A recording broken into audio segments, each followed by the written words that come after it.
మీ కిడ్నీలు పాడయ్యాయా? అసలు కిడ్నీలు పాడవకుండా ఉండాలంటే ఏం చేయాలి? ఎలాంటి ఆహారం తీసుకోవాలి? డయాలసిస్ అవసరం రాకుండా మీ కిడ్నీలు ఆరోగ్యంగా ఉండాలంటే ఏం చేయాలి? This is Madhuri, welcome to our channel.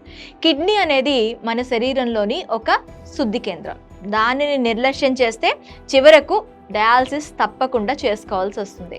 కాబట్టి మీ కిడ్నీలు ఎప్పుడూ ఆరోగ్యంగా ఉండాలంటే ఖచ్చితంగా ఈ అలవాట్లను మీరు అలవర్చుకోవాలి. అధికంగా ఉప్పు తినకూడదు.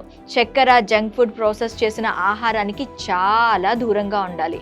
ఇంకా ఇంట్లో యూస్ చేసే ఫ్రైడ్ ఐటమ్స్, చీజ్, ఆల్కహాల్, అధిక ప్రోటీన్ డైట్, ఎక్కువసేపు కూర్చోవడం, టెన్షన్ పడడం వంటివి తగ్గించుకోవాలి. ఇకపోతే మనం పాటించాల్సిన అలవాట్లు ఏంటంటే, మీరు తింటున్న ఆహారంలో ఫైబర్ కంటెంట్ ఉందో లేదో డైలీ చెక్ చేసుకోండి.